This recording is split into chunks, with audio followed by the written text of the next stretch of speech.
Welcome, villagers, to the village hidden in the stories. I'm your guide, Kage, and I would love to share with you part 2 of what if Naruto was fused with Kurama. I hope you like this video that I have made for you today. And the stories, the gaming, the whole video editing, all that stuff is basically all done by one person, which is me, Kage.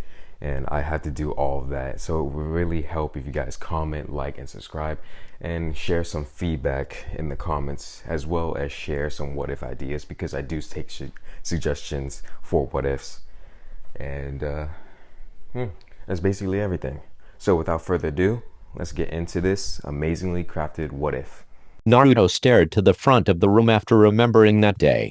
He was glad he at least could trust the old man in Iruka with his secret of being half-tailed beast. Even if the old man spilled the same secret once. Although he could understand where the Hokage was coming from. His surrogate grandson ended up dead. While something else entirely took his place. Even if he was similar to the old Naruto. "Okay, class," said Iruka as the half-blonde decided to pay attention for his last class. Attention turned to the man and the class seemed to forget how Naruto had dealt with them. Before we get started, I would like to say, Naruto did pass. Which some of you have probably noticed. If not all of you. But we are not going to focus on that. Because today is the day you guys get your teams. Iruka smiled after saying this, trying to lighten the mood that he felt before walking into the class. However, it didn't work, as even with most of the attention on him, he could still sense some uneasy feelings directed at Naruto. Of course he knew why this was, but he wasn't going to be able to deal with that at the moment. "Anyway," he said awkwardly as he started to scratch the back of his head with no reaction from his class. "Let's call out your teams." The Chunin started to give the different teams. With most of the students leaving after their team was called. Eventually this left Naruto, Sasuke, and Sakura being the last there. Iruka had already left. And the worst part was they were only the 7th team to be called. So it didn't make sense why their sensei was 3 hours late. Sasuke stayed to himself as he seemed to be brooding like he normally does as the last Uchiha. Sakura was staying away from both Sasuke and Naruto, surprisingly. Most likely had something to do with her reaction to what the blonde had promised. She didn't seem to trust the promise at all. And finally, the red and blonde-haired boy was the most annoyed. His animal instincts didn't allow him to stay still. While he had an outside look of boredom, he was trying to find some way to keep himself in his seat. Eventually the boy's boredom grew to burst and he shot up. "Damn this," he said as his sharp teeth curled into a beast-like grin. Naruto then walked towards the door with intent. The sliding door seemed to be under the half-blonde's glare, and if he glared anymore the door probably would have burst into flames. And after staring so long, the boy finally placed something on the door before going back to his seat. He already noticed his 2 teammates staring at him through that whole thing. But for what he cared. Which was nothing. They could stare all they liked. One was scared of him and the other was a black-haired Uchiha bastard. The 3 had to wait again in silence as for a few more minutes nothing happened. And the 3 refused to talk to one another. And then the door opened. The 3 looked towards it. One with a toothy grin, the others with indifference. But as they looked to the door, it exploded. This covered the person to open the thing inside in smoke. The figure seemed to be a tall man. With gravity-defying hair. Of course they couldn't really tell what the man looked like after he was practically burned like that. But they could make out at least those features. And as the few seconds of the figure standing there passed, Naruto laughed. But as he laughed the smoke cleared. And suddenly the figure had been cleaned. His gravity-defying hair turned out to be silver. While his face covered by his headband and mask. Although the headband mostly covered his left eye. His semi-pale skin was unmarked. As far as the 3 genin could tell. And with the smoke on, the man was visibly annoyed by the prank. However, it wasn't enough to make Naruto stop his laughter. The man then shifted a bit before dusting some more smoke off of his clothes. "My first impression of this team. I hate all of you." This made Sakura's jaw drop at the man, almost forgetting why she hadn't been trying to talk to her Sasuke. Sasuke just had the same look of indifference, not reacting to what the man had said. Naruto just stopped laughing and gave his usual grin. Meet me on the roof, the man said before leaving the three alone again. Naruto just stood up and jumped out the window, before walking up the wall making Sasuke scowl. It surprised the silver-haired man when he saw Naruto walk from the side of the building to the roof. But he didn't speak what he thought, as he had heard stories of the boy, of how he turned out, of how he killed villagers for his revenge. Right now the silver-haired man could only decide one thing. If this Team 7 thing worked out, he would finally be there for Naruto. But what he didn't know that Naruto was very skeptical of the man, as he could sense the emotions from the shinobi that were directed at him. It felt weirdly brotherly to the half-blonde and not like the other emotions he felt throughout the village. He wouldn't call it out right away, but he wouldn't leave it alone forever either. Naruto pushed on his mask right about the time Sasuke and Sakura appeared from the door to the roof. They both panted as they never had been up here, so they scrambled and looked almost everywhere. They also seemed a bit bruised, probably from some traps of the silver-haired mans to make the journey harder. "We made it," said Sakura as Sasuke just walked past her, not wanting anyone to think he liked her. This just made the silver-haired shinobi sweat drop, as somehow he could already guess the dynamic of the team. Sakura scrambled to a seat in the middle of Sasuke and Naruto as the silver-haired shinobi stood in front of them. "So?" the man said with a thinking look as he looked to the almost setting sun. "Let's see. How about you three introduce yourselves?" Ash said as he turned to the three with a nice smile. "Wait, Sensei," Sakura said, still a bit tired from trying to find the way to the roof. "Could you introduce yourself? To show us how?" This made the man give a thinking pose, his hand touching his masked face as the book he was holding was now closed. He then put the book away and gave another ice smile. "Yes," he said in a caring tone.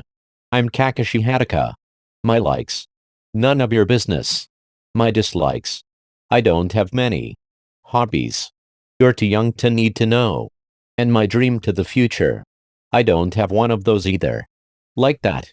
The three genin paused a bit. This was the one moment where they all felt the same. They all gave a sweat drop as the man had only given his name W. But Sakura and Sasuke also gave a small sigh as they guessed the man wasn't going to explain anymore. "Now, it's time your turn, half and half." Hearing this, the blonde shifted a bit. Most people seemed scared of him, which he liked, especially when that fear was hiding hatred for him. But this guy just insulted him without having any hatred. He could be someone like Gigi or Iruka, which he didn't expect much, but if it was true, that would be another person on his side. Naruto Uzumaki," he said in a calm but animal-like tone, which freaked Sakura out a bit, as for years the boy had tormented one of their sensei. And then the same man suddenly dies and he becomes a genin. To her it wasn't a coincidence. And every time she thought about what happened to Mizuki, she could only hear the blonde's devilish laugh. "My likes are ramen, foxes, and people who aren't afraid and or have hatred for me. Which I got to tell you is very little. My dislikes are people who hide their hatred under their fear, as it isn't true fear for me if you hide hate behind it. I also hate people who try and harm my precious people. Oh. And the Uchiha mindset, as well as any Atheroid who sees themselves better than everyone else without being strong at all," the boy said with a growl almost just like the Nine Tails. "Hobbies are training and sleeping. And my dream for the future is to show the whole village who had hatred for me a lesson in a few years. But I feel like I've already done that." As he recalled what he had done to most villagers he deemed too wicked to live, he laughed, seeing their faces as they possibly relived that night. Although his laugh did cause a pink-haired girl next to him to shiver in fear. "Okay.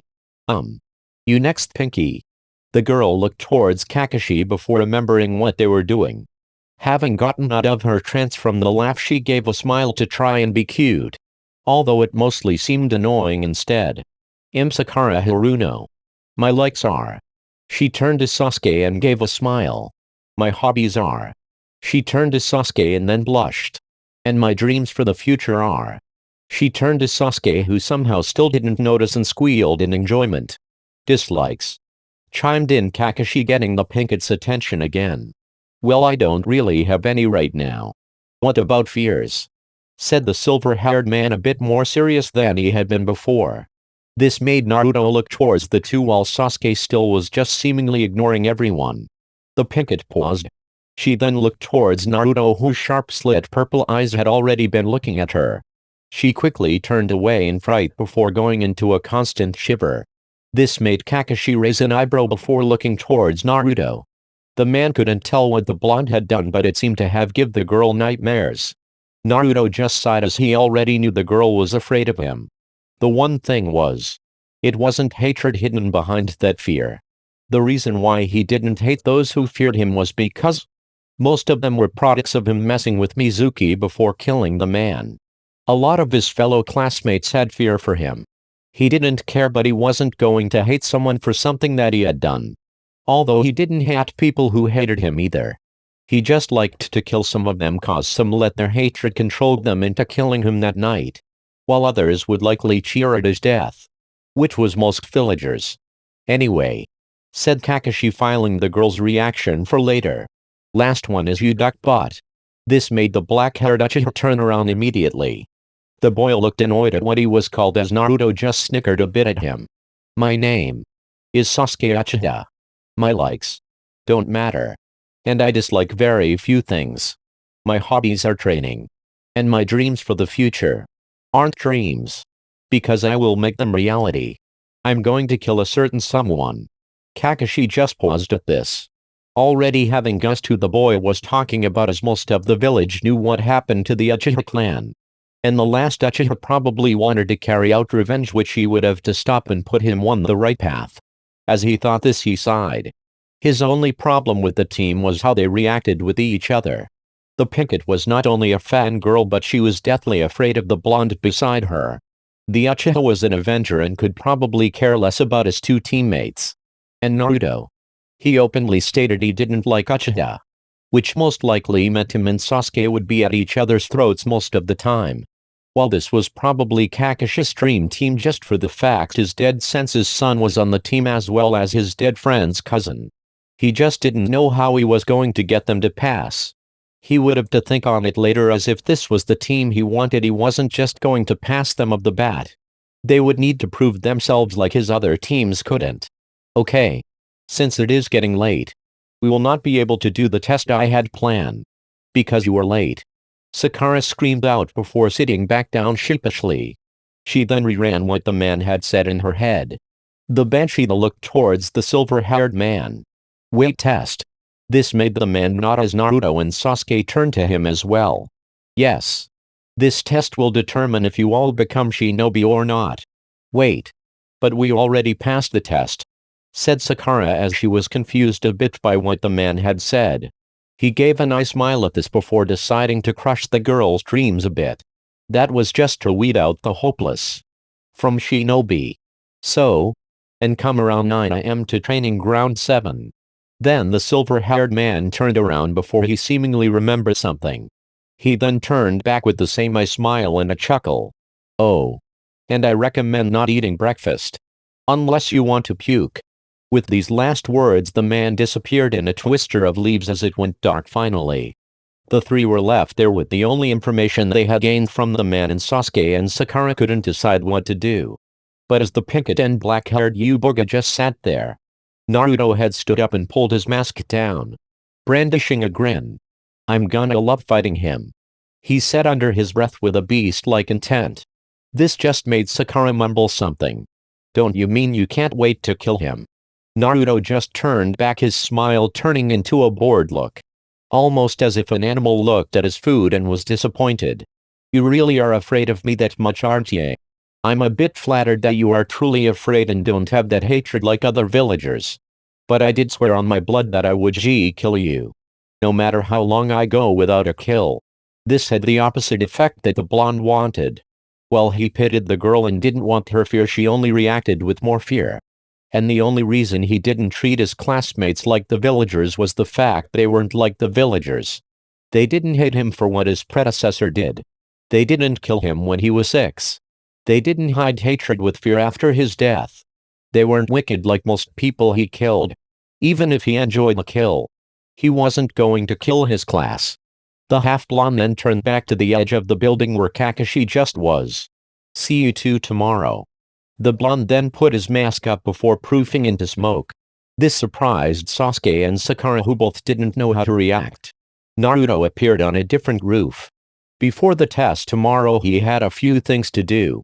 With his training taking so many years, the rumors of the human kitsune have gone down. But at this point the blonde had many names throughout the village. He just wanted to make sure the bastards that worked at night knew he wasn't going to leave anytime soon. The blonde dropped down from his pitch with a hidden grin as he stayed low and walked through the village.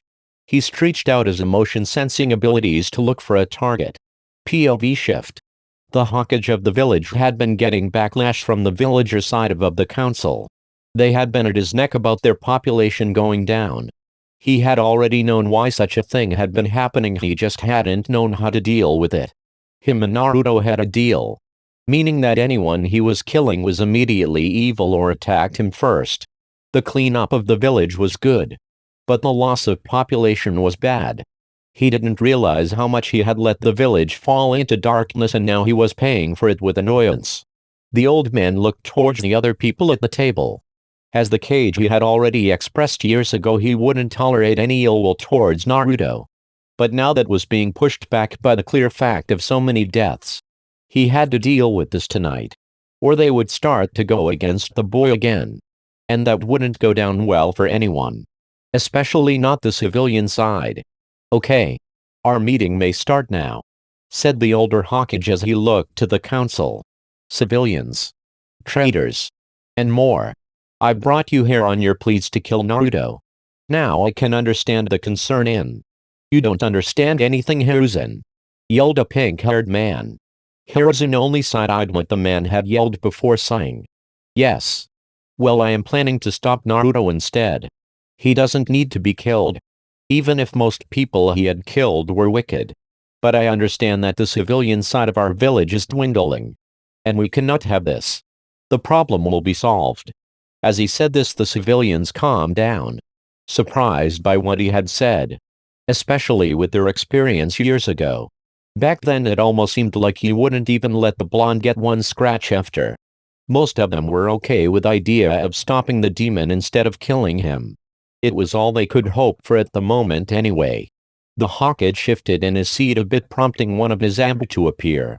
He then gave his orders.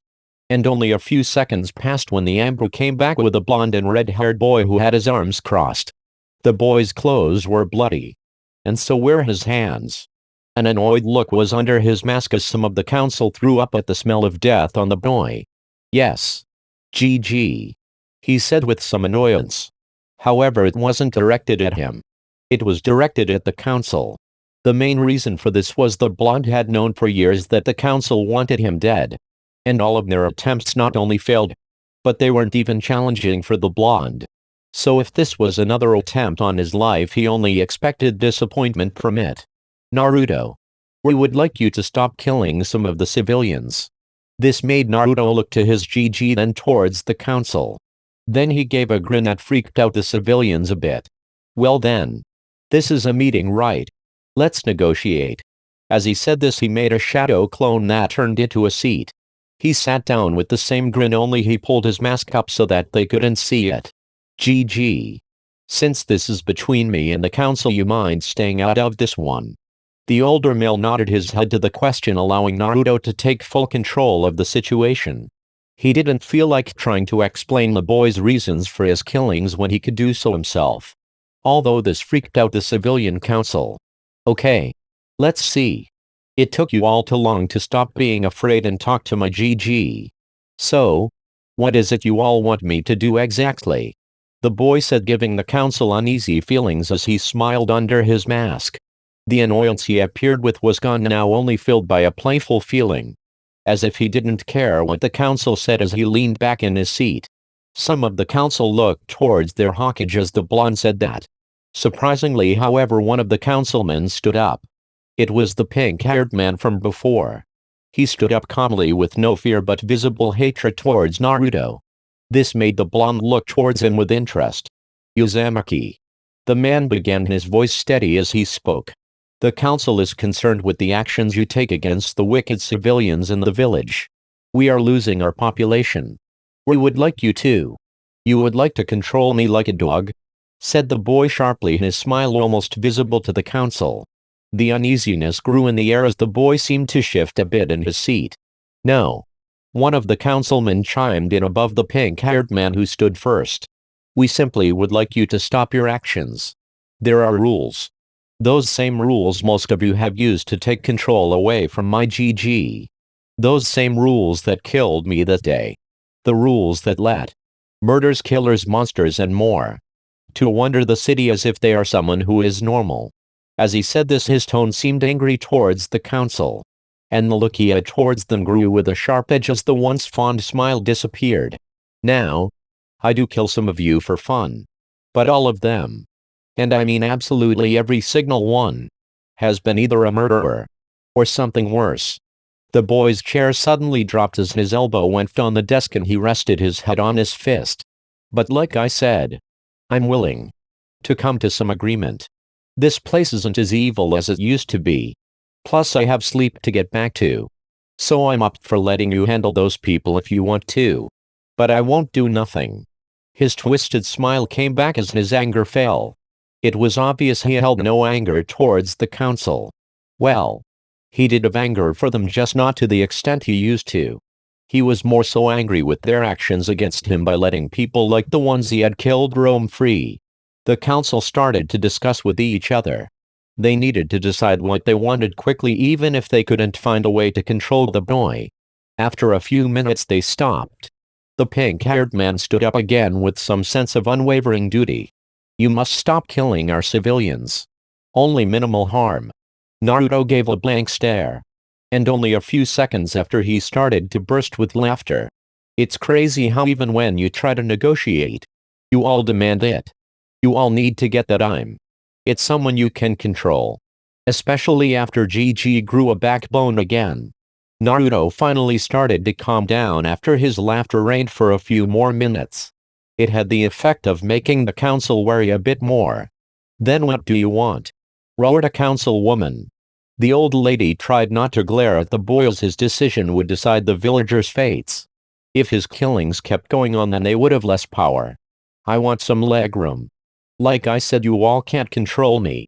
You feared me even before you knew this. But now you fear me even more because I hold your future because of your lack of control. So all I ask is some room for you all to leave me the fuck alone. I'm not gonna be controlled, so I need space to operate with my goals. Fine, said the pink-haired man who had finally decided for the council what they wanted. You may operate. But whatever you do, please only do minimal damage. No matter whatever is minimal damage to you. And then hand over who you hurt to us. We will take care of the punishment from there.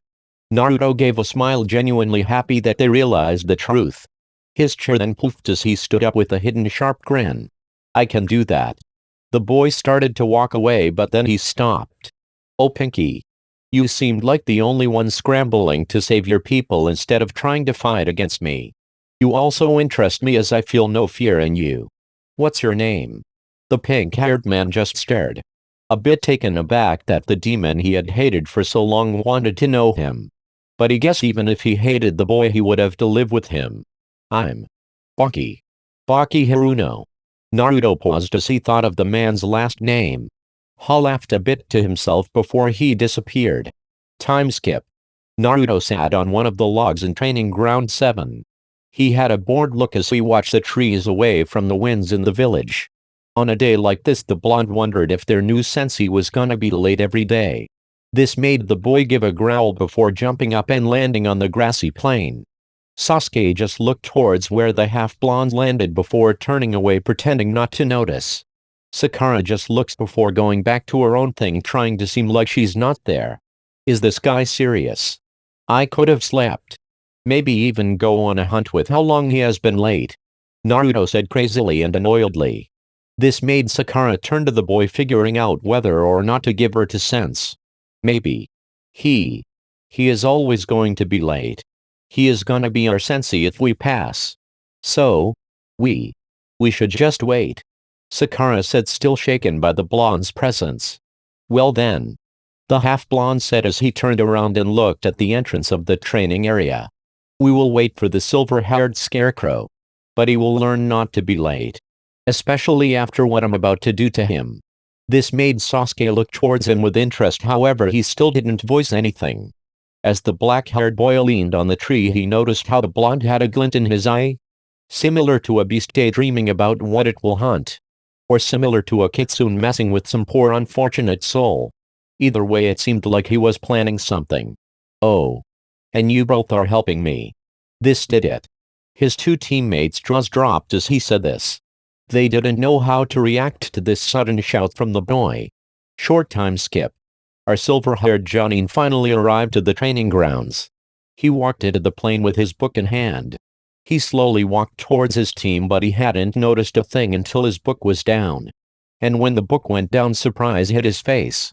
His calm demeanor turned into a serious look. What had him in his shinobi mind was the fact one of his new students had been on the grassy floor, covered in their blood, as well as the fact that his two other students had been squaring off in a battle. The picket was lifeless on the floor while Naruto had been treating Sasuke like a child. It seemed the black-haired Uchiha was battered and bruised, and looked like he couldn't take another hit, or it would mean death. Kakashi appeared beside Sasuke. What happened, Uchiha? The man calmly but seriously asked. He killed her. Sasuke responded as he kept his kuni held high, looking ready for an attack to come at him. This surprised Kakashi. Sure, the blonde he met yesterday seemed chaotic, but to kill a comrade on the first day was. The man shook his head quick before putting away his book. He then pulled out two kuni before readying himself to attack. Sasuke. Tell the Hokage. He'll take care of. The scarecrow was cut off by a water balloon that hit him directly in the face. The man blankly blinked before he dropped his kuni and watched as the blonde laughed at him. If he looked behind himself, he could see Sakura stand up with a timid look as Sasuke went back to brooding. The duck-bud-haired boy had no scars on him anymore and seemed to be unharmed. The same went for the pinkett. Trick, yeah, scarecrow, said Naruto as he kept laughing his ass off maniacally. You. Speechless. Naruto interrupted. But hey. Next time don't be late. The boy gave a sharp grin before pulling out the book that the silver-haired man had put away. This surprised Kakashi even more as it felt like his heart would stop if one more thing happened. And to make you promise not to be late. Wait. Don't please, that's my favorite book. I haven't even finished reading it. Naruto just gave a blank look as he moved the book around his face before sniffing it. Wow. You like to read smut? He said, a bit amused by the book before he looked back to Kakashi, his grin twisting even more. Let's see where you left off. I would love to spoil this for you. As he said this, he opened the book with the man falling to his knees ready to beg. Please don't. The man shouted with a worried look that was somehow conveyed by one eye. I have so many chapters left. You can't spoil it. Okay. The boy responded. But let's make a deal. The boy's twisted grin turned more feral with enjoyment at the man's suffering before he crouched down. When we pass, you don't be late for anything important. And you can keep your precious ending. To your precious smut. This made Kakashi give an eye smile, ready to take the deal, but then Naruto put his hand up, stopping the man in his tracks. It was a surprise to his two teammates that the man was ready to just give up the test to have the book. It was just weird to see. And kinda disappointing to them that their sensei was like this. But if you break this agreement, I burn your book and you will never know the ending. Got it? Kakashi nodded before the boy gave him the book and put his mask up. The silver-haired man then disappeared and reappeared in the middle of the training area. The three turned almost as quickly as the man appeared.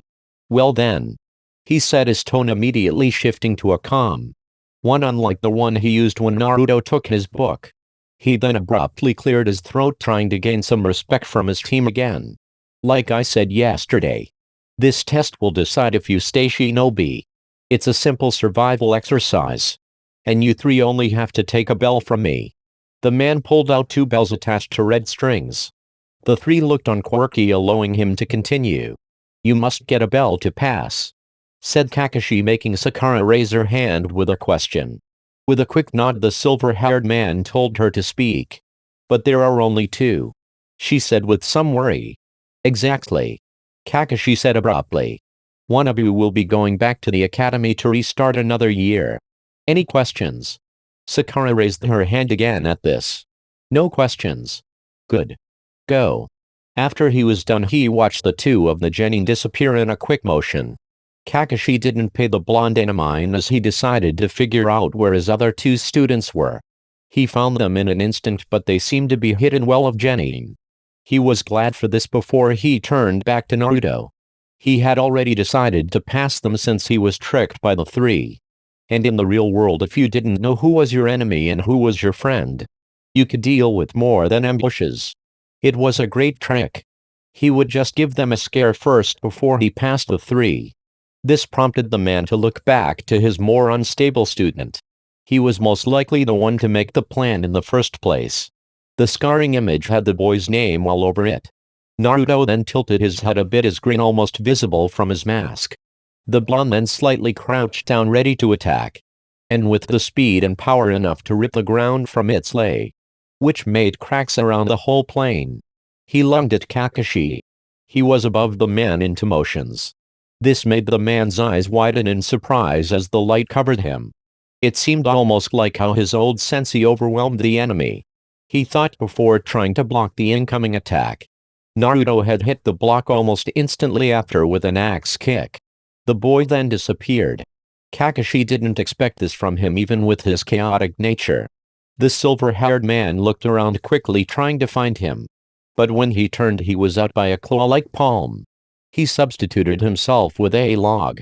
But from his hiding spot he saw how that one attack completely destroyed the thing. No, the sacred will of the log. He destroyed it. Kakashi growled at what he saw. He knew the boy probably didn't care. But to destroy something like that, even if he was his sensei's son, the blonde needed a lesson. Kakashi flew out of his hiding spot with rage. The sun made his eyes glint to see through three kuni. Naruto being surprised by the destruction of the log, only to turn to see the metal traveling towards him at top speeds. He gave a quick grin which unnerved his hidden teammates. The half-blonde didn't move as his purple eyes glowed a bit. He let the attack hit with a smile before pulling out one of the kuni. This ultimately made Kakashi stop his attack as he couldn't handle the fact the boy didn't dodge. But then the boy threw the kuni to the side. The only thing left of the attack was the blood, and the wound closed immediately. Only the silver-haired man noticed this, however. But the sudden surprise had already gotten to him as Naruto readied himself again. He took another low stance as he hunched a bit. He gripped the ground with his feet the best he could and his arms stretched out to go behind himself. Then he disappeared like before, making his sensei ready himself again. Only this time the man caught the attack with ease and no surprise. This only made the blonde disappear again before reappearing in front of the silver-haired man. The boy moved to use a club strike that had aimed towards the man's left leg. The silver-haired man tried to dodge the attack. While this attack was easy to avoid, however, the man wasn't ready for the kick that planted in his side when the boy shifted his whole body up. This sent Kakashi flying from the power of the kick.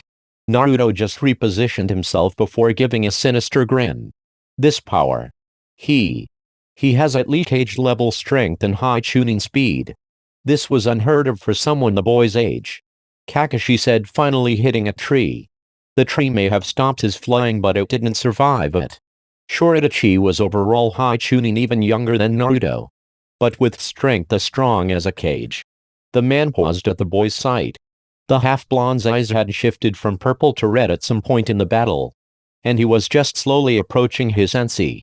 Naruto's evil grin would put nightmares into any unseasoned shinobi. And the sheer fright of this was even worse for someone like Kakashi, who had experienced that night. Flashback. Kakashi had been moving through the village at high speeds. He had finally come back from his mission and only just realized his mistake. It was known to most that Kakashi was the one who watched over Naruto. And after the first incident, things had changed for the boy. There seemed to be an influx of beatings for the child after he had seemingly came from the dead. He still didn't understand that one bit. especially when his Hokage didn't tell him a damn thing about what happened. The man kept his speed up as he scrambled to save his sense's son. It would be cutting it close, but he would save the brat. But he couldn't stop here. Even with his tiredness from his mission, everything stopped at the moment he arrived. He could only see a figure of darkness in a swarm of fire. No one else, alive that is, stood before him. And the way the figure shifted with every breath was like a beast who had won a great battle. The blood on the floor was nothing like Kakashi had ever seen. Not since the Uchiha had died. The figure in the flame shifted. His wild hair was accented by its red eyes as he could make out some burnt blood on its clothes. The more he looked around, the only thing he ended up seeing was dead bodies, along with flames covering the area. And the worst part was the figure's smile. It twisted like a monster's, and it didn't stop anytime soon. Even when other Ambu came, they were frozen by the same sight that he had seen. And finally came the laugh. Flashback end. The laugh continued now as he saw the same thing back then overlap with the present. Naruto was the one that night. The one who had saved the village with his bloody fist. It was later found out that spies from other villages had tried to infiltrate Konoha. And Naruto had killed them all with a smile. And a laugh.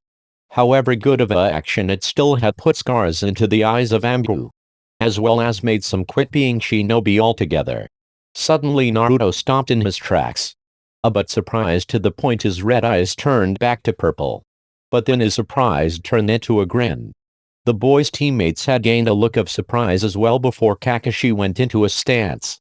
The silver-haired man not only had pulled up his headband from his left eye. The eye was red with 3 tomo in a ring. That's impossible. He's not an Uchiha, thought Sasuke as he started to grit his teeth. Naruto has been going toe-to-toe with that man. And he has a Sharingan. That's why he's copy Kakashi. He has my clan's bloodline. The research I did. He's one of the strongest shinobi in the village. Which means Naruto. Thinking on this, the boy grit his teeth even more. He couldn't stand the fact that his new teammate had more power than him. It was impossible. You came at me looking for a challenge, right, Naruto? The boy went into a stance after hearing this, seemingly excited for this fight. Well then, Kakashi said, smirking under his mask. I'll give you a fight you won't soon forget. You may have cage-level strength, but other than your reserves and power, you won't be able to land a blow on me. The man shouted as he began to ready himself. I might be going a bit overboard for this. The man thought to himself, about to launch himself towards Naruto. But I'm tired of being lazy. This kid has more strength in his finger than I do in my entire body. I'll just overwhelm him with jutsu and speed. I can pass them. I'll train this team to be strong. I can't protect Sensus. No. My brother's life if I can't even beat him. No more. Kakashi moved in an instant. From his spot, 3 shadow clones also followed him. Naruto followed the motion with 3 of his own clones. The clones clashed together along with the 2 shinobi. In Naruto's fight, the boy threw 2 kicks before moving into a side grab. Kakashi just grabbed the arm before the blonde could move the attack.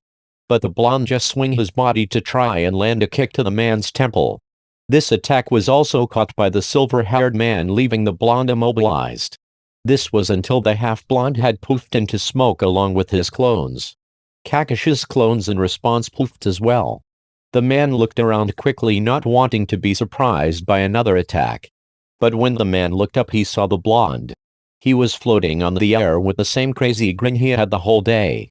The boy started to go through hand signs as his slit eyes shifted to blue. The sudden color change that reflected the sky was too much surprise for anyone. But they could also feel the power in the hand signs that the boy was weaving. Kakashi had seen similar hand signs before and decided to start forming his own. The two went through the symbols with ease and speed. It came to a moment where Sasuke and Sakura didn't know who was gonna finish first. But surprisingly, they both finished at the same time. Water style, cried out Kakashi with a serious look. Tar style, cried out the blonde in response. The silver-haired man and his other students filed this information in their heads for later. Water Dragon Jutsu. Liquid Blue Tar Dragon Jutsu. When the two finished their words, two dragons formed. The first of tar and a blue aura. The dragon also seemed to shift like mud or even lava as it subtly burned and crackled with a bit of heat. The second of the two was water as blue and deep as the sea itself. And it moved as such, with a sway of liquid that created the form of a beastly long dragon. Both stood high above the sky, and they seemed ready to attack in the cloudy air. And in a split second, they moved. Both attacks crashed together. The dragons roared menacingly as they tried to stomp each other apart. The sky had become clear from their battle and the trees blown away by the force. Even Sasuke and Sakura started to lose their footing as the jutsu collided with no chance of stopping. The battle seemed like it would rage on indefinitely. But only a few seconds later did the tar dragon disperse. This surprised Naruto greatly as he was sure of his attack winding the clash. But even at losing he just cringed before proofing. This ultimately was the end of their bout, so Naruto just appeared in front of Kakashi with no intent to attack. This unnerved the boy's sensei a bit before he walked towards the blonde. "Why did you stop?" the man asked, a bit confused by the boy's actions. It didn't make sense for the blonde to stop his attack. It wasn't in his nature. It just didn't make sense to him why he would do such a thing. "It's like you said, Scarecrow. I may be better with strength and chakra, but I'm not stupid enough to keep going head to head with a Jonin," the boy said before squatting on the grassy plain. "Plus, I already got what I wanted. That was the best fight I've ever had. Almost better than killing." Naruto gave a laugh at this, unsettling Kakashi and his two teammates, who finally decided to make a move. Well, Sasuke did anyway. The black-haired boy rushed at the man before he was caught and put into the ground by a clone. This made Naruto laugh even more to see the boy's dismay. "You brought that on yourself, duck butt." Naruto laughed even more after he said this. This also caused the black-haired boy to scowl in anger and annoyance. "This isn't how it's meant to be. I'm Uchiha. I'm meant to be the best," he thought with as much anger and pride as any Uchiha. "How is this psycho? He never showed this power. Not even in the exams. He failed, for crying out loud." The more he thought and remembered what he had seen from the blonde, the more he couldn't stand it. And the more his pride boiled up. This went unnoticed to Kakashi and Naruto. The Scarecrow gave a yawn before looking to his bone-existent watch. "It seems like our test is over. You all pass." The man disappeared right then and there, not feeling like explaining anything else, which made Naruto confused. Time skip. That was the day starting annoyances for the boy. When Team 7 fully came up, it was training and 3D rank missions. The problem with the training was the fact Naruto was so much stronger than Sasuke and Sakura that they needed to catch up to him. The only training he really needed was to work on his own fighting style, the fox fighting style, and to work on his chakra control. That jutsu he had used had been a very powerful one that basically didn't take any chakra control for him, which is why he mainly used his hands in fights. And the worst part of the whole thing was not being able to kill villagers. It took him a few weeks to realize the only things he did in the village to pass the time was killing and more killing, along with some sleeping or talking to one of his summons, which he didn't have time to do any of those because he had been with his team for most of everything. And he sure as hell wasn't revealing everything to those three. He may have some respect for the Scarecrow, but the Duckbutt was still an Uchiha. And he didn't see Sakura being any less afraid of him anytime soon. Which didn't matter that much, but only having his respect for Kakashi showed that he didn't trust those two with his life if it came down to it. He also didn't trust him to kill like he does. Well, not like he does. More so just kill. The beast gave a sigh as he walked to training ground 7. Kakashi had said something about giving them more complicated training. He hadn't paid much attention to their training, but apparently this time he was finally forced to help them. Naruto finally arrived at his team's training ground. He gave an amused smile at his two fellow genin. The duck-ass was training with the Kakashi clone, working on a new fire-style jutsu. He didn't care all about the Uchiha, but it was fun to see the second thing he saw. Pinkie Pie had been training as well, which surprised him a bit. When he first joined the class, he had taken the picket for a fangirl. Well, she was in fact a fangirl. She was just too scared of him to show it. However, at least she was actually training, unlike other fangirls he had known. Although her training was more caters into pushing her chakra levels up. It seemed like her chakra control had been high because of her low chakra. Naruto was finally noticed by the real Kakashi, who quickly appeared in front of the boy. "Hey Naruto." "Yo Scarecrow." Kakashi gave a deadpan look before continuing. "I still don't know what to train you in," the man said, trying to forget his nickname. "Maybe chakra control training would be the way to go. But I'll need to know your abilities first." After he had said this with a thoughtful look, Sasuke had decided to listen in, thinking he would be able to hear the blonde's abilities as well. In response to the silver-haired man, Naruto just put his mask up, hiding his grin in thought. He didn't know if he wanted to tell his team about this, but he already knew that Sasuke was listening in. And since they would be a team for a while, they would need to know at least a bit about him. Because the only thing they did know about him was that he was a psychopath. Other than that, they were in the dark. But he would also like to freak them out.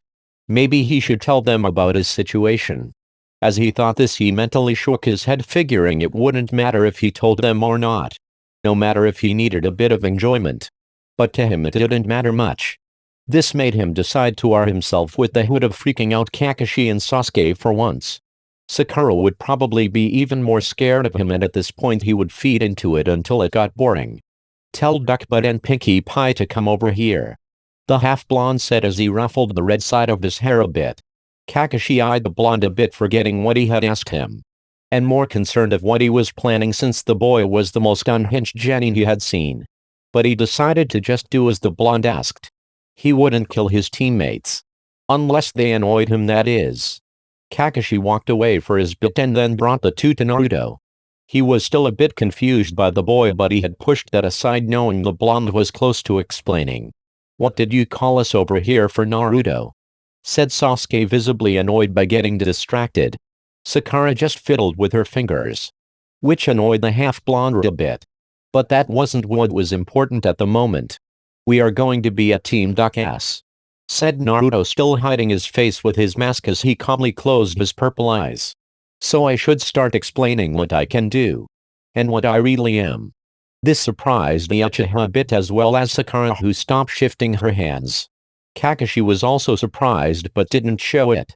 The half-blonde quickly opened his sharp eyes. "So first we go with my abilities. Because I saw how Sasuke and Kakashi eyed the jutsu I showed off. That is a part of my bloodline." These words surprised everyone even more. Especially Kakashi, as he had known the Uzumaki bloodline had no taijutsu in their midst. It wouldn't make sense, so he had a different bloodline. "I'm half-tailed beast," the boy said, a bit bored, as if he was discussing the weather. If you all are wondering, a tail beast is like a mass of chakra that has shaped into a beast. Which was what the Nine Tails was. That beast was also being controlled as well. The boy then paused, allowing Sasuke and Sakura to think on what he had said. The Nine Tails was also being controlled the night it was attacked. And these beasts are very dangerous, and the Nine Tails was the strongest. That's why it was so powerful and taken down. Sakura, getting out of her normal fearfulness, decided to ask a question that was on her mind. "Why did you say taken down and not killed?" she asked, a bit worried about the answer. Naruto's hidden grin suddenly disappeared, deciding to become a bit more serious than normal. He may have liked keeping a true smile, but his GG told him to act serious whenever he decided to tell people his secret. "What I'm about to tell you too. Well, 3. But Scarecrow already knows it. It's a class secret." Kakashi shifted a bit at this before keeping himself steady, having realized what the boy was about to tell them. "You all can't tell anyone. Unless I or the Hokage allow it. And if you go against this, I'm given the option to kill you in the most fun way I can think of." That devilish grin he had before came back in full force after saying this, which immediately freaked out Sakura and made Sasuke sweat a bit. But they wouldn't back down now. They needed to know. Even if they hadn't showed it in the few weeks of being a team, they wanted to know why the psycho teammate was like this. Sensing the two's emotions, Naruto's grin widened even more. He knew that they wouldn't beg for him to take back this information. And Kakashi sure as hell wasn't going to stop his students. "You can't kill a tailed beast," Naruto said with mirth. "You can only seal it." The boy's teammates' eyes widened more before the blonde went on. They couldn't take the suspense and Sasuke was already starting to put it together. 13 years ago. The Nine Tails was sealed into me. This shook the two's worlds. Sakura didn't know how to keep herself from passing out from the surprise and sudden fear. She didn't know the destruction of the village that the beast caused. But hearing he was the fox was somehow worse for her than before she knew. While I'm usually flattered by the fear Jenny wafted off at the sight of me. I would like you to stop, Sakura, because I'm not finished. As he said this, the girl suddenly looked at him again with an apologetic look before mixing it with a fear one. Good enough, I guess.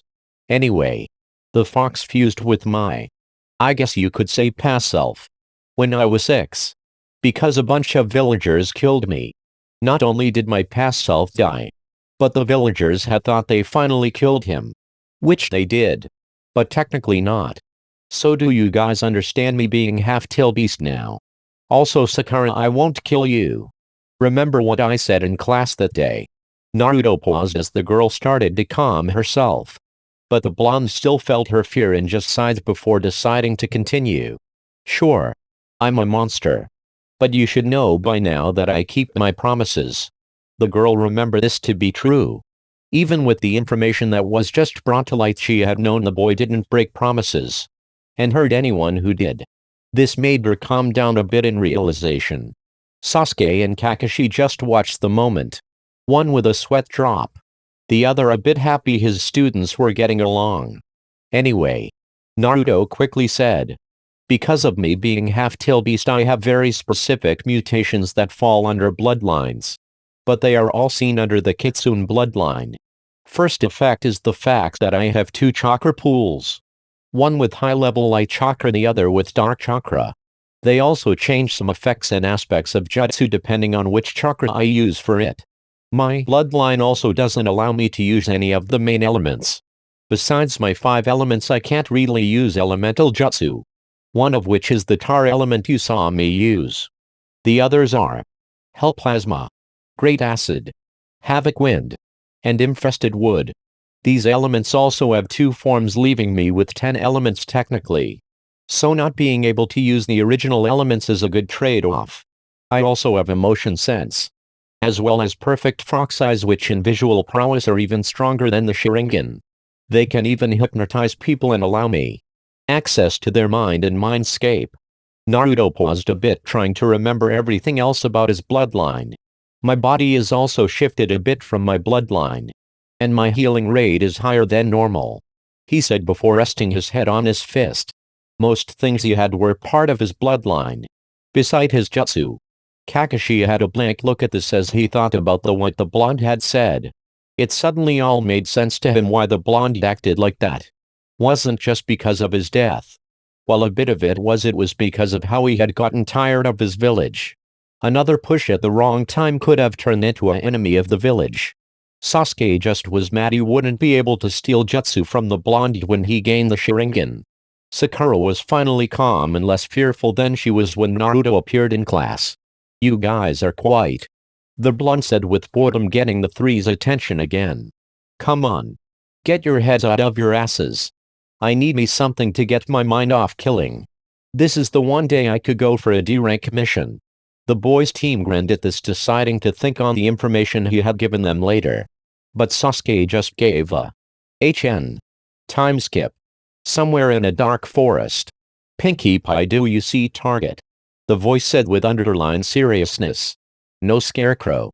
The feminine voice responded. Monster, what about you? Nope. Responded the beast-like voice as a bit of shifting could be heard. Duck ass. The man said. The voice responded with annoyance. Why are we using these names again? Asked Pinkie Pie with a similar annoyed tone to Duck ass. Well. Monster picked the mission. So he also picked the names. Responded Scarecrow. The names are accurate, aren't they? Said Monster with a chuckle. And unless you want me to kill an animal for fun, this is the only way I can entertain myself. He paused a bit before continuing with an unseen smirk. Actually, I should start doing that. This slightly unnerved the boys' teammates with how calmly he had talked about killing animals. although it wasn't like he hadn't openly said he had killed more humans than he could count. Found the target. Monster said almost suddenly. Permission to attack. You can't attack him, shouted Pinkie Pie. Monster growled at this before responding. Oh, shut up, he said with a bit of anger towards the girl.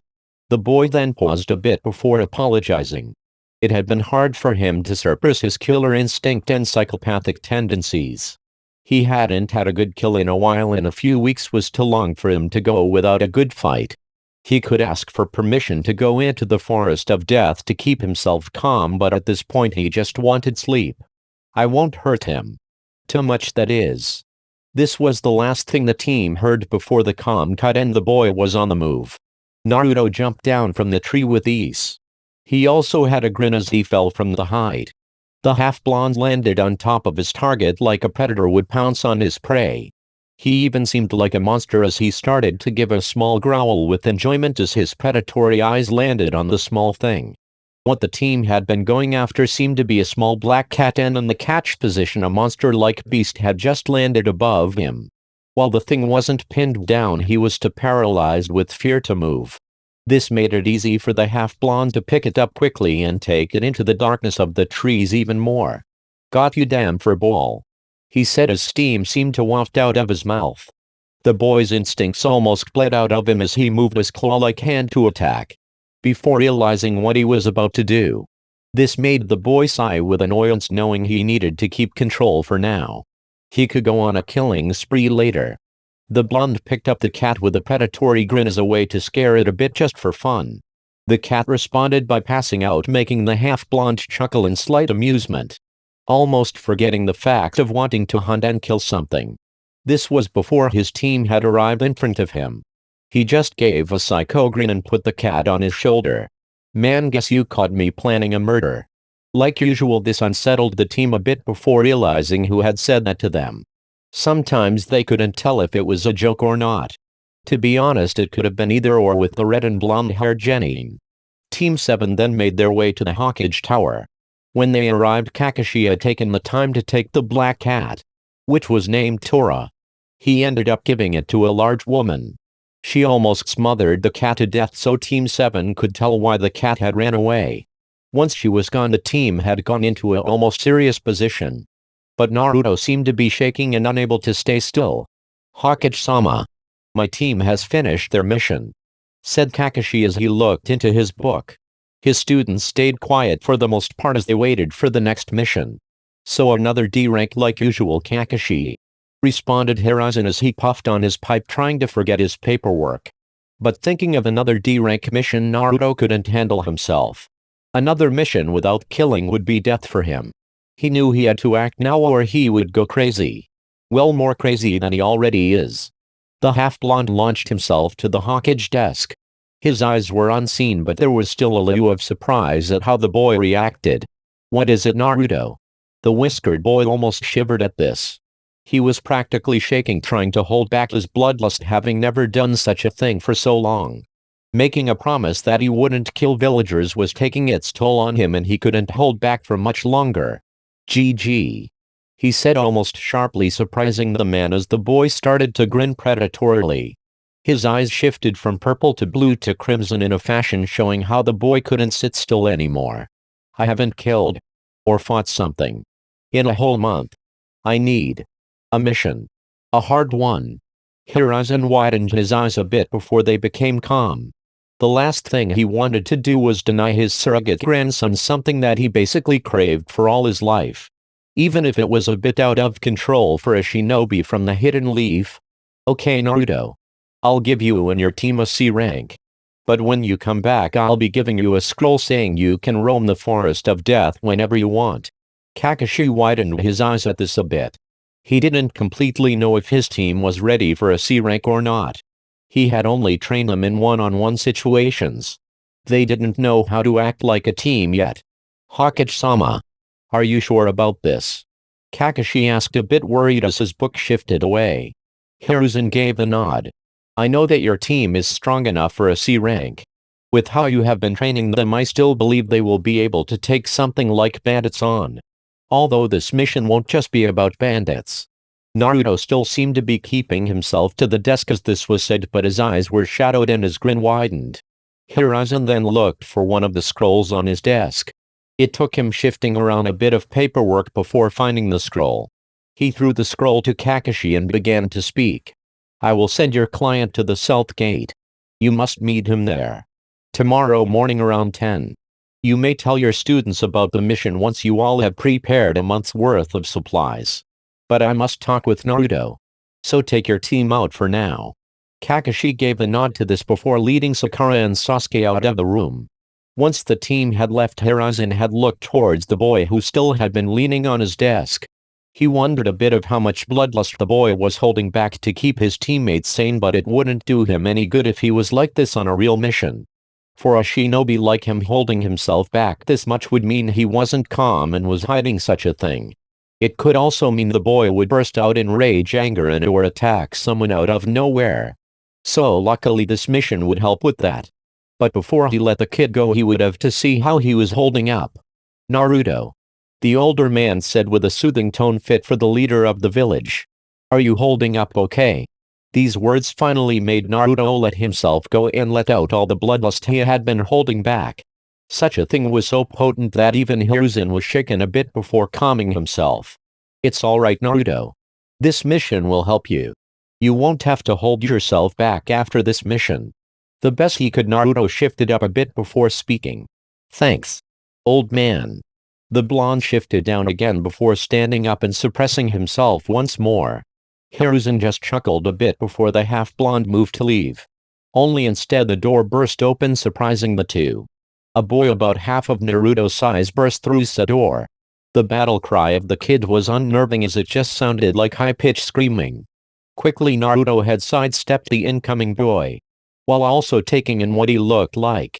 The boy had a helmet that pushed up his brown spiky hair into a spiky ponytail. He had plain-looking clothes. A short-sleeved shirt with a basic symbol on the front, which Naruto could tell wasn't a clan symbol. Some shorts which were dark blue and had 2 sets of pockets. His shoes seemed to be brand new blue shinobi sandals, which the half-blonde knew the merchant who was selling said shinobi sandals. And he had been bumping up the prices of said shoes. So either the boy was rich, or was in a noble family. Finally it came down to the brown-haired boy's cape-like scarf, which was too long to do anything but hurt the boy, which is what happened after Naruto just looks at it. The boy tripped on the scarf and then slammed into the desk face first, which Naruto laughed uncontrollably after seeing this. He would have probably tripped the boy either way. He was glad it just happened, however. It made it easier to blame it on the small boy. This also made him realize that he would love to be a prankster demon. Sure, the killing thing was fun, but if he pranked he could probably hold himself out from killing for a while. Being unstable from not seeing action was always gonna happen to him. But at least he could keep the deal he had with the council since he hadn't seen any evil in Konoha for a while. Man, he really needed to stretch his beast-like tendencies. But messing with others would probably lighten it so he could at least act normal. Well, as normal as he was anyway. It took a few seconds for the boy to get up from his faceplant, but he was at least able to turn around to glare at the half-blonde, which said blonde gave an amused look to the boy. The brunette ran toward the whiskered teen with an angry look. Hey, he yelled with childlike anger. I was trying to take my GG's hat and become the new Hokage. Why did you have to go and trip me? Naruto lost his amused look and instead looked annoyed, but also with a hint of predatory look. Naruto had also noticed how the kid called the old man GG, similar to how he did, while he didn't care about what anyone called the Hokage. But most people gave him respect by calling him his title. This only meant the kid was the old man's grandson, which Naruto figured pretty easily. He also figured the brat had been treated like a councilman for most of his life, which is why he acted so bratty. It annoyed him to his wits' end. Is this how I was before I died? He thought while toning the boy's rant out for some time to think what to do. However annoying, I can't kill the brat. I didn't kill Ruby when he was annoying. He'd probably befriend the brat too. I'll be going GG. Keep your grandson away from me. The brat couldn't even realize he had tripped himself, Naruto said with a laugh before turning away. You better run away. You're so scared of my grandpa. The brat crossed his arms as he spoke to the monster of a boy. Said boy shifted a bit to look back at the brat as his whiskers started to be more pronounced as well as his eyes turning red. Naruto didn't like disrespect. He didn't let anyone talk to him like that. He didn't care who it was. In that moment Hiruzen already knew what was about to happen. Well, he knew his surrogate grandson wouldn't kill his blood. He also knew that the blonde wasn't going to leave what the boy said alone. Okay, you damn brat, Naruto said sharply. This scared the boy a bit before he had blinked and suddenly had been slammed into a wall being held by his scarf. Listen up, Naruto said with a creepy grin, taking a bit of liking to the boy's fear. Hadn't had my kill in a while. I'm trying to hold myself back enough to seem normal. But I am bursting with so much animal instinct that it's hard for me to even think without trying to go on a hunt. So here are some ground rules. I don't like blonde authority. As long as you're strong and confident and not cocky, I have no problems with you. But as soon as you start treating me as less than I am, we start having problems. Got it? The boy nodded quickly before he was dropped by the half-blonde with a bit of anger. And his smile twitched into an angry scowl. I'll see you later, old man. I got to go pack. Naruto turned to the door before breathing out a sigh. The half-blonde left the room as his eyes went back to purple and slightly annoyed. As he left, the boy just looked towards where the older boy had gone. GG. Who was that? He said, trying to catch his breath. Konohamaru. That is Naruto. Hiruzen responded, tiredly, not wanting his grandsons to kill each other. With this being the first time they had met, he wanted to see if he could save the two's relationship. As a master of tactician, he knew he could only push the boy in the right direction, or the two's relationship would be gone forever. He is also the only one that would treat people how they truly need to be treated. Then why did he attack me? Responded the boy quickly. You responded with cocky banter as he was visibly trying to get away because you annoyed him. I suggest talking to young Naruto to understand him more. Konohamaru thought about this for a bit before deciding on it with determination. The boy jumped up from his seat before running out the door with even more determination than when he burst through the door. Hiruzen just smiled at this, happy to at least give the two a chance at being friends. The old man then went back to working on his paperwork. POV shift. Naruto shifted a bit annoyedly. It had been a few minutes already and the Konohamaru had still been following him on his walk. He didn't understand it at all. Naruto stopped before turning around, looking at the side of a fence. If the brat is going to follow me, I might as well mess with him. Naruto threw with a grin before appearing in front of the fence. The fence had a cloth over it that looked exactly like the fence. It was just flipped the wrong way so everyone could see him. Naruto threw 4 kuni on the corners of the cloth before laughing his ass off. The kuni had made Konohamaru stuck in place. The blonde then walked off, waiting for the next chance to mess with the boy. A few minutes later and the boy had started to follow him again, so Naruto had decided to make the prank a bit more dangerous. And what was more dangerous, a mob of angry naked women. This made Naruto chuckle a bit sadistically, knowing that even a mob of women wouldn't allow the boy to be in there without a few bruises. Even if he was GG's grandson. So once the half-blonde knew the boy was watching, he switched with a shadow clone. And then the shadow clone went into a hot spring that was frequently visited by kunoichi and village women alike. And once in the hall, it poofed just so it wouldn't get caught. Naruto had reappeared on the ceiling of the place. And quickly Konohamaru ran after his clone without paying attention. The boy then ran out 2 minutes later with women running after him with metal poles. Get out of here, you pervert! One of them screamed. Konohamaru ran even faster when he heard that, which made Naruto burst out in laughter, giving himself away. So he dropped down. Hey you! Did you try and peek on us too? Said one of the ladies. The half-blonde just looked back at the group, causing them to step back a bit. Naruto then gave a dark look underlined by a grin, making the women run back into the hot springs. Monster! One of them screamed before falling over. This only made Naruto laugh even more as it lightened his mood a bit to see it happen. Konohamaru stopped running a few blocks away and tried to catch his breath. I think I got away. The boy rested a bit in the middle of the street trying to get some air. This was before a grinning psychopath appeared in front of him, scaring him almost as bad as the women did. "Hey kid," Naruto said, grinning ear to ear like a demon. This eventually shifted into a pleasant smile as Konohamaru got himself together again. After being scared twice in one day, as well as almost beaten by a mob. "What do you want?" the boy finally said as the half-blonde then gave him an amused look. "Well, originally I was going to keep messing with you. But then I decided to just come over here out of the kindness in my heart," said Naruto sarcastically, still chuckling internally. "There is no kindness in you, demon." The whiskered blonde shifted a bit at this before speaking with the same grin. "Whatever do you mean? I just want to talk." "Yeah? Well, I don't trust you," intruded Konohamaru. Naruto gave in and decided to give up on messing with the kids for a bit. He could do it later and make them more gruesome anyway. Naruto then gave an animal-like a smirk.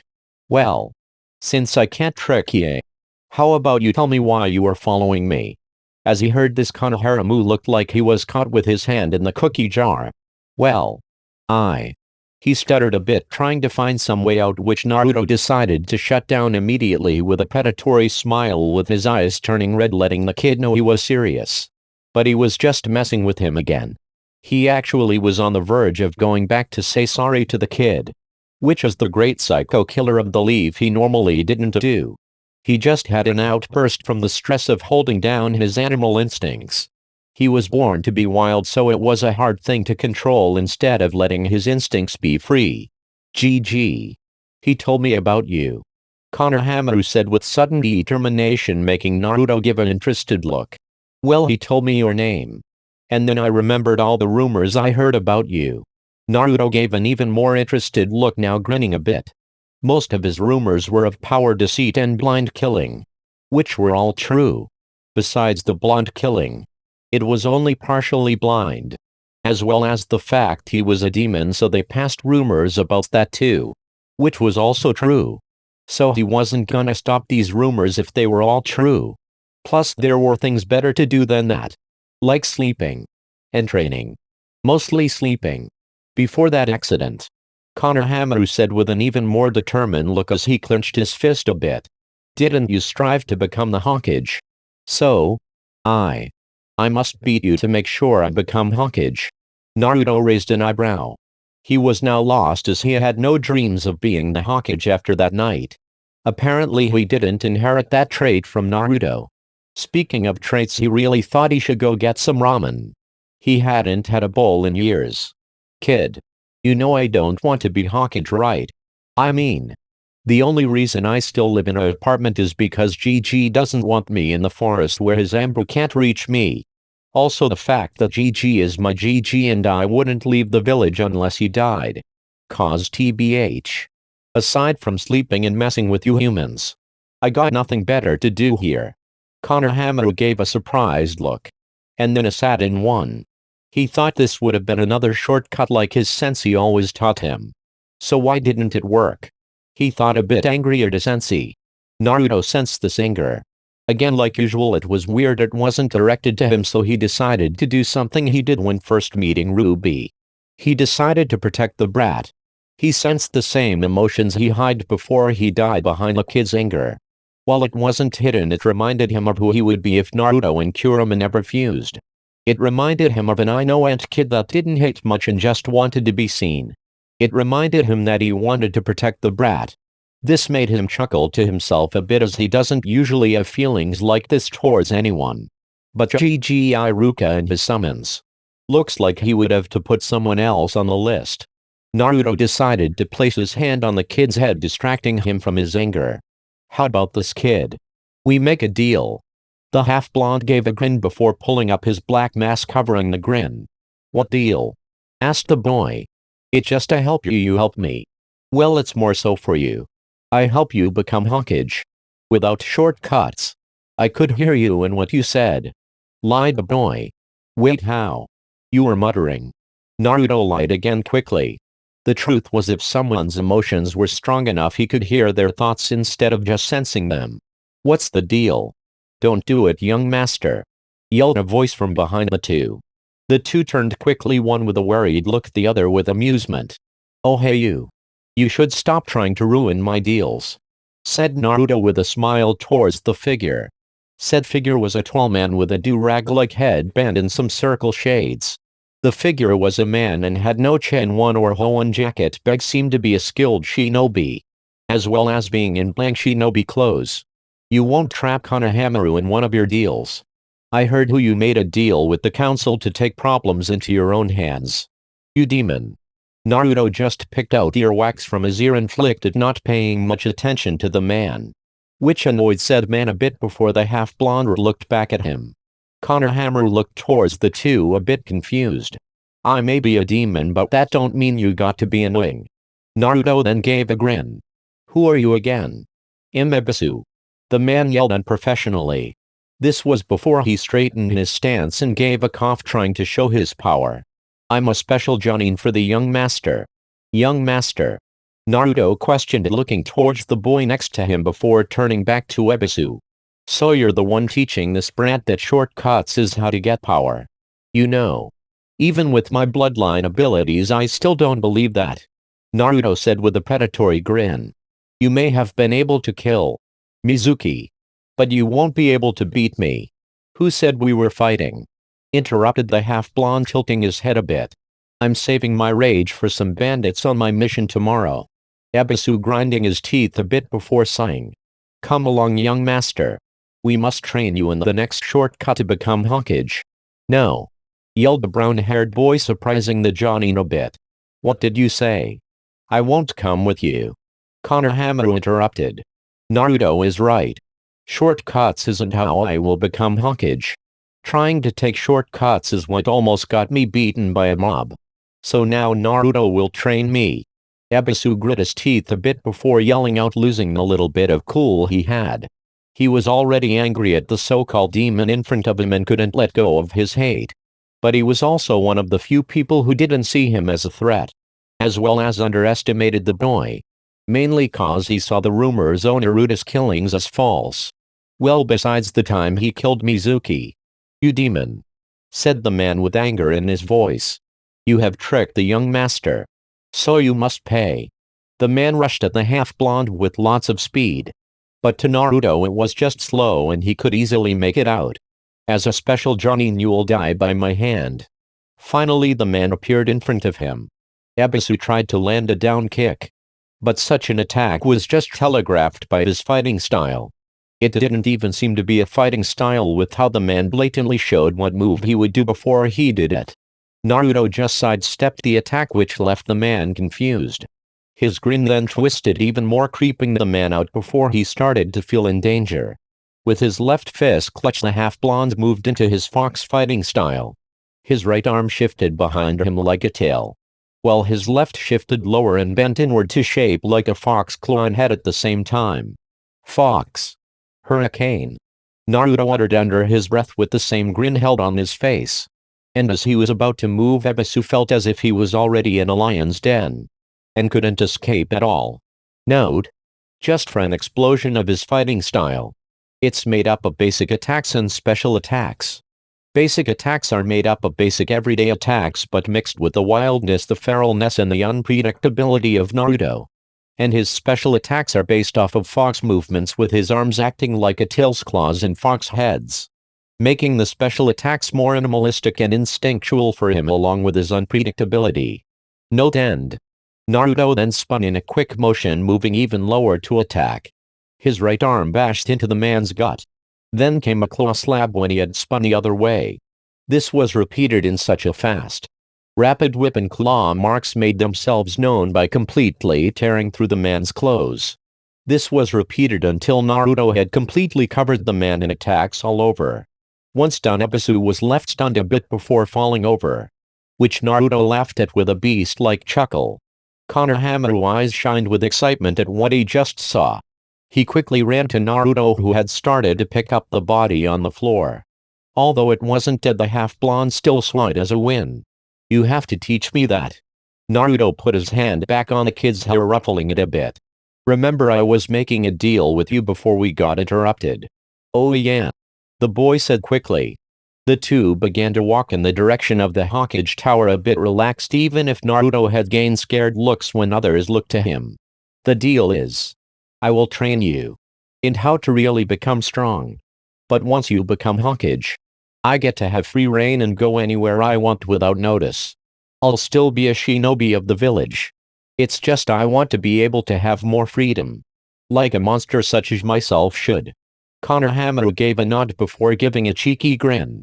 The grin somewhat mirrored the half-blonde's psychotic grin as the two walked off. Thank you for watching the video. Please subscribe if you want to see more what ifs. Please like the video if you want to see more, and please comment so that way I can get suggestions and feedback for my what ifs.